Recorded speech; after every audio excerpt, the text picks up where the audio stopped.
భారతదేశం యొక్క గని అండి ఇదంతా కూడా. మన దేశ సంపద. పతంజలి మహర్షి చేసినటువంటి ఇచ్చిన దాంట్లోకి అసలు దృష్టి పెట్టి చూస్తే ఇంకా ఇంకా మీరు నేను చాలా తక్కువగా ఉన్నాను రవి గారు అని మీరు అంటారు నన్ను. అంత ఉంది మన భారతదేశ సాంప్రదాయంలో. మరి ఇలాంటి సాంప్రదాయం భారతదేశంలో పుట్టినప్పుడు నేను గణపతి బొమ్మలు గీయడంలో గణపతి అన్ని కులాల వాళ్ళు, అన్ని మతాల వాళ్ళు అందరూ యాక్సెప్ట్ చేసేటువంటి గణపతి. ఈవేళ నాకు ఫ్రెండ్స్ క్రిస్టియన్స్ ఉన్నారు. వాళ్ళు ఇంటికి వచ్చి నాకు గణపతికి దండం పెట్టుకుంటారు. మీరు నమ్ముతారా? ముస్లిమ్స్ ఉన్నారండి, నాకు పెద్ద పెద్ద ఎక్స్పోర్టర్స్ వేరే ముంబై నుంచి వస్తుంటారు. వాళ్ళు వచ్చి రాగానే నా గుమ్మం బయటే ఉంటుందండి ఒక గణపతి, దండం పెట్టుకుని లోపలికి వస్తారు. ఎంత బాగుంటుంది చెప్పండి ఒకసారి. ఇదే కదా మనం కోరుకునేది కూడా, సమైక్య భారతి. ఈ కళని రక్షించడానికి మరుగున పడిపోతున్న ఈ కళ గురించి మీరు ఎలాంటి కృషి చేస్తున్నారు? మంచి ప్రశ్న అండి. ఇది తరాలకి అందితేనే కానీ ఏ కళ కూడా నిలబడదండి, అందులో అనుమానం లేదు. ఈ కళకు ఉన్నటువంటి ఒక మైనస్ ఏంటంటే అన్ని కళలు వస్తేనే కానీ ఈ కళ నేర్చుకోవడం కుదరదు. మీరు క్యాచ్ చేయండి. మిగతా కళ ఏంటంటే బ్రష్ తోటి ఇలాగా అనేస్తారు. ఈ కళ అలా కాదు. మీరు ముందు ఒక బొమ్మ వేయాలంటే ఆ బొమ్మ రూపాన్ని రావాలంటే వాళ్ళు కళ ఉందో లేదన్నది ఒక అదర్ కళ వస్తేనే కదా ఇది వచ్చేది.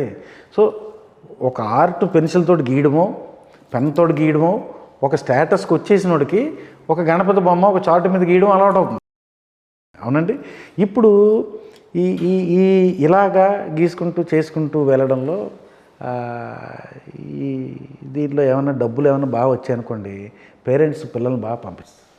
ఇప్పుడున్నటువంటి ఈ కోళ్ల ఫారాల చదువులు మీకు అర్థమయ్యే ఉంటుంది. ఇప్పుడు కోళ్ల ఫారంలో కోడికిను అలా చదువుకోవడానికి పంపించిన పిల్లోడి జీవితానికి పెద్ద తేడా ఏం లేదండి. అవునంటారు కదంటారు? కరెక్ట్ అండి. వాడికి ఏముందండి, ఆదివారం నాడు కూడా వాడికి ఉండట్లేదు. ఆదివారం నాడుకి వచ్చేసి వాడికి ఏవో మూడు స్పెషల్ క్లాసులు పెడతారు. అరే బాబు, చదువు ఒక్కదాంతో మనిషి బతకడరా, ఏదో ఒకటి ఉంటుంది బాగా ఇంప్రూవ్ అవుతుందని చెప్తున్నా. మొత్తుకున్నా ఎన్ని క్లాసులు చెప్పినా. నేను హ్యాండ్ రైటింగ్ క్లాసులకు వెళ్ళినప్పుడు కూడా చెప్తాను, పేరెంట్స్ మీటింగ్ చెప్తానండి, సమ్మర్ క్యాంపుల్లో చెప్తూ ఉంటాను. రావట్లేదండి, శిష్యులు తయారవ్వాలి. బట్ నాకు పాత్ర అని నాకు మిత్రుడు ఉన్నాడు, ఇప్పుడు లేరు తను, వాళ్ళ పిల్లలు ఇద్దరు ఉన్నారండి. శైలి అని తను ఆర్టిస్టు, డెవలప్ అవుతుంది. ఇప్పుడు 10th క్లాస్లోకి వచ్చింది. ఈ ఎగ్జామ్స్ 10th అయిపోయిన తర్వాత దాన్ని పూర్తిగా ఫుల్ ఫ్లెడ్జ్డ్గా నా శిష్యురాల కింద దానికి చూపించి అలాగ ఒక్కొక్క తరాన్ని నిలబెట్టాలి కదా, అలా ఒక్కొక్క చోట. బట్ వేరే దేశాల్లో అయితే పిల్లలు చాలా బాగా నేర్చుకుంటున్నారు. ఇది మనం గుర్తించాల్సిన విషయం. ఇక్కడ కూడా టైం ఉంటుంది, పేరెంట్స్ ఇష్టపడుతున్నారు కాబట్టి. ఇక్కడ అలా కాదు కదా. 10th క్లాస్ ఎగ్జామ్స్ వచ్చినాయంటే ప్రతి తల్లిదండ్రి చుట్టాలను కూడా ఇంటికి రానివ్వట్లా. ఏంటంటే నా కూతురు ఎగ్జామ్ ఏమిటంటారు, మేము చదువుకున్నాం 10th క్లాస్లో, మేము పాస్ అయ్యాం. ఓ పక్క హ్యాపీగా ఆడుకుంటూ వాలీబాల్ ఆడుకుంటూ చదువుకుంటూ మనిషిని ఒక స్క్రూలో బిగిచ్చేసేసి ఒకేసారి వదిలేస్తుంటే ఇంటర్మీడియట్ అయ్యేసరికి ఇక్కడ నుంచి మళ్ళీ ఇంటర్మీడియట్ అయిన తర్వాత ఒకసారి వదిలేసరికి ఇంజనీరింగ్ కాలేజీకి వెళ్ళిపోతారు. అక్కడ ఫ్లరిష్ అయిపోయి ఏదో విధంగా చెడు వ్యసనాలు వచ్చేసి మీరు చూసుకోండి. ఈవేళ ఇంజనీరింగ్లో కానీ వేరే గ్రాడ్యుయేషన్స్లో చేరిన వాళ్ళు ఎంతమంది సక్సెస్ఫుల్గా బయటకు వస్తారు? ఎందుకంటే 10th క్లాస్ కంప్లీట్ అయ్యే లోపలే వాళ్ళలో ఉన్న నాలెడ్జ్ని మొత్తం లాగేసేసి వాళ్ళు స్క్వీజ్ చేసేస్తున్నారు. అందుకని శిష్యులు కరువు అయ్యారండి, అది వాస్తవం. కాకపోతే కళని మాత్రం నేను నా బొందులో ప్రాణం ఉన్నంత వరకు, నేను గీస్తున్నంతకాలం కూడా దీనికోసం నేను అనుక్షణం కష్టపడతాను. ఇంకొక ఆన్సర్ ఏంటంటే ఈ కళ పట్ల ఇంట్రెస్ట్ కలిగించడం కోసమే నేను ప్రతి సిచ్యువేషన్కి, ఇందాక మీకు చెప్పాను, ఒక బొమ్మ ఎందుకు వేస్తున్నాను, ఆగస్టు 15కి కంపల్సరీగా వేసేయాలి. సో ఇలా ప్రతి సిచ్యువేషన్కి నేను ఒక బొమ్మను ఎందుకు వేస్తున్నానంటే జనాల్లో ఒక అవేర్నెస్ వస్తుంది. మీరు ఒక టీచర్గా చెప్పండి, స్టూడెంట్స్, ఒక ఆర్టిస్ట్గా టీచర్గా కూడా స్టూడెంట్స్కి తల్లిదండ్రులు ఎట్లాంటి, చిన్నపిల్లలకి తల్లిదండ్రులు ఎలాంటి ప్రోత్సాహం ఇవ్వాలి, ఈ ఆర్టిస్ట్గా తయారవ్వాలంటే వాళ్ళలో ఉన్న క్రియేటివిటీని ఎట్లా తీసుకురావాలంటారు? సింపుల్గా ఒక ముక్క చెప్పమంటారా, వాళ్ళని వాళ్ళకిలాగా బతకనిస్తే చాలు. Okay, this is my best answer.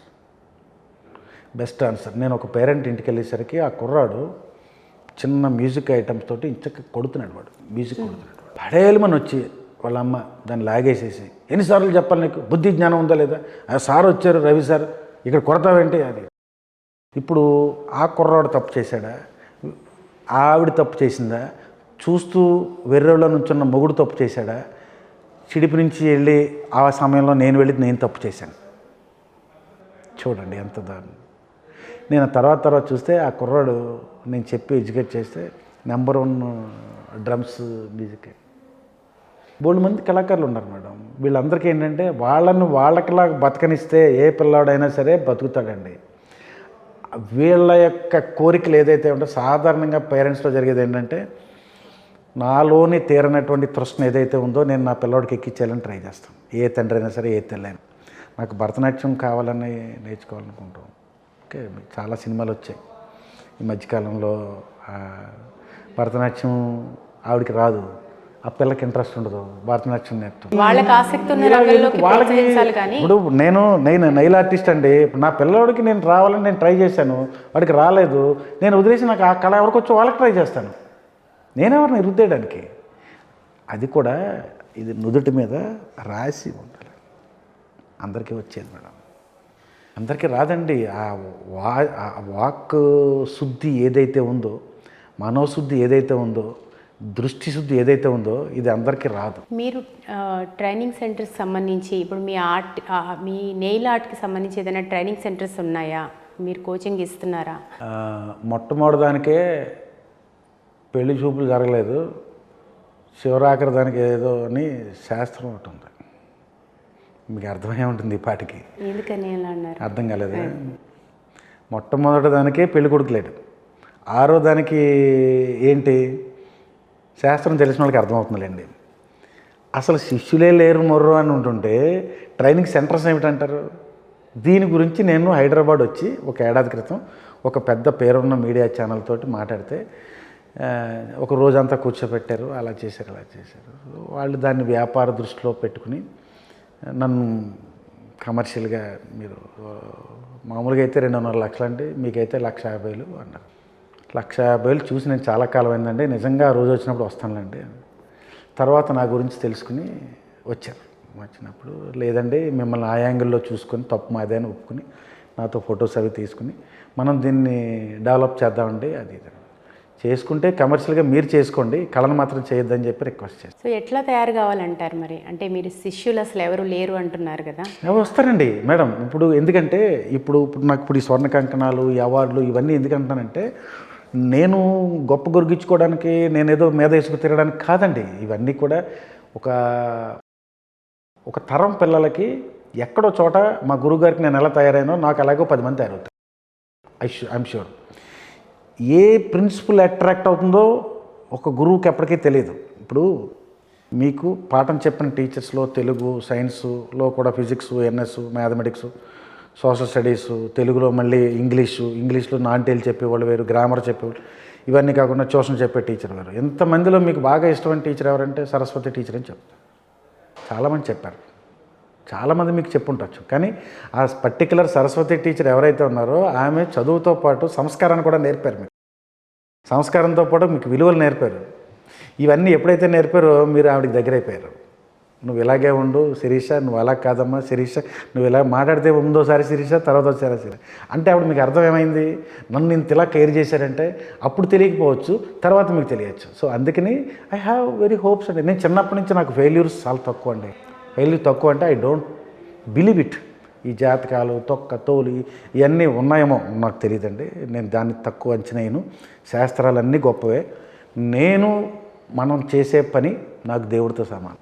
కాబట్టి శిష్యులు గ్యారెంటీగా వస్తారు, వాళ్ళకి నేర్పుతాను. ఈ నఖచిత్ర కళ అన్నది ప్రపంచ స్థాయిలోనే ఇప్పటికే వెళ్ళింది, ఇంకా చేసేదాకా నేను ఉంటాను. I'm sure. సో దీనికి సంబంధించి మీరు ఫ్యూచర్లో ఎట్లాంటి కృషి చేయబోతున్నారు? లేదు మేడం, ఇలాంటి మంచి ఇంటర్వ్యూస్, మంచి ప్లాట్ఫామ్స్, ఇవాళ సిగ్నేచర్ స్టూడియో నేను చాలా అసలు మీతో మాట్లాడుతున్నాను కానీ నాకు లోపల నుంచి చాలా ఆర్ద్రతతో మాట్లాడుతున్నాను. నేను మీతోటి మనసుతోటి వస్తున్నది. అంటే చాలా పెద్ద వాటితో చేసి ఉండొచ్చు, అది వేరే విషయం. ఇంతకన్నా చిన్నవాడు చేసి ఉండదు. కానీ మీరు